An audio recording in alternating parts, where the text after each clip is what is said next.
Hey everyone, Cell here. Welcome to a quick guide on League starting SRS Guardian.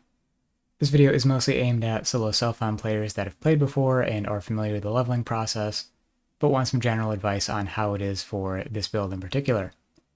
Beyond that, also have some suggestions on scaling both damage and defenses in the late game. If you haven't heard of this build, it has one of the smoothest leveling processes in the game right now.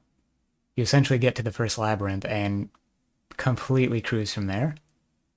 Prior to that point, you're going to be leveling with basically whatever you want, which typically means rolling magma and flame wall if you're a tryhard. Otherwise, summon raging spirit is perfectly fine.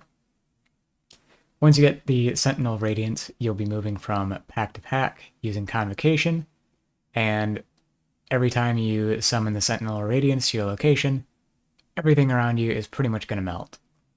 You do have to resummon the sentinel. It has a base duration of 20 seconds.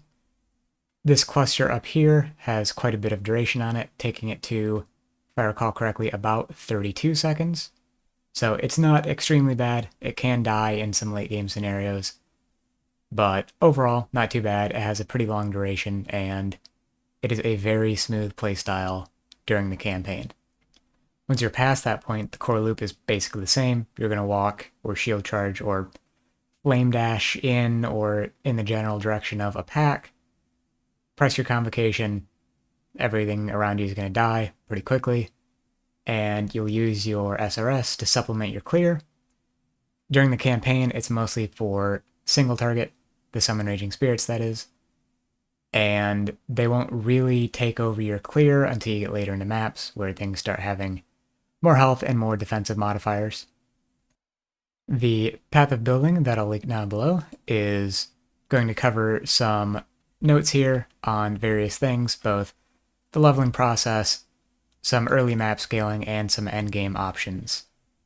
In addition to that, there are various leveling trees here from Act 1 to 10, and a early late game setup here.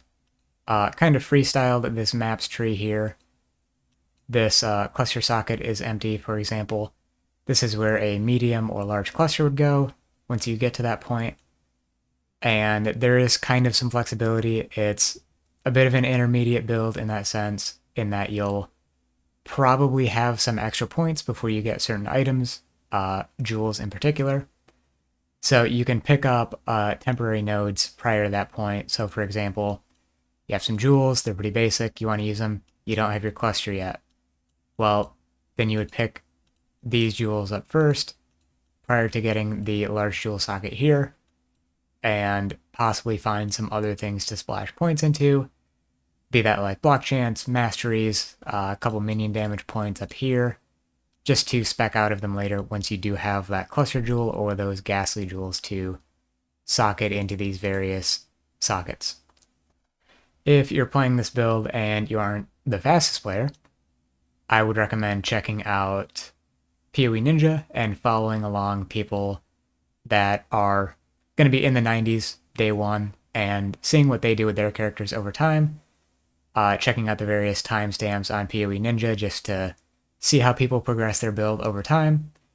And if you aren't doing that already for other builds, it's a very useful skill to pick up, because that means you'll always be able to see what other people are doing and get ideas from them and help that with your own progression as well.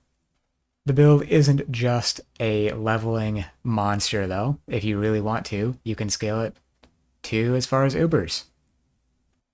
I did a somewhat uncomfortable, but surprisingly early Uber shaper, for me at least, on this build in Trial of the Ancestors last league, and I can definitely say the main hang-up was the defenses.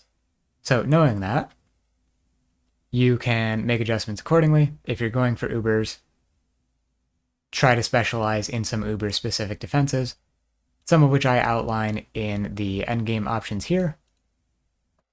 I will say that for my personal tastes, I didn't find it to be the easiest thing to look into options to scale. So, for example, I really wanted to get spell suppression. You're only close to the instinct cluster here, which is only 22% suppression. You don't need to get 100% if you're playing softcore like I am. the lucky suppression mastery goes a long way, even if you have like 40 to 50%. But I was finding it very difficult to get suppression on my gear alongside the other stats that I wanted to help prop up my damage. That said, it is doable, especially if you're keen on playing a single character or a single SRS character. However, if you are willing to reroll, you could potentially look at a poison or lightning necromancer variant. Yes, you can play lightning as a non-champion, believe it or not.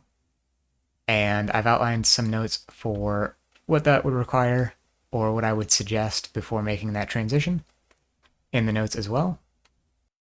All that said, if I had to give this build a rating, I would say it's a 10 out of 10 League starter. Easily some of the fastest you can go, especially as a player not necessarily less experienced, but someone that plays less quickly than, say, someone who competes in boss kills or racing events, things like that.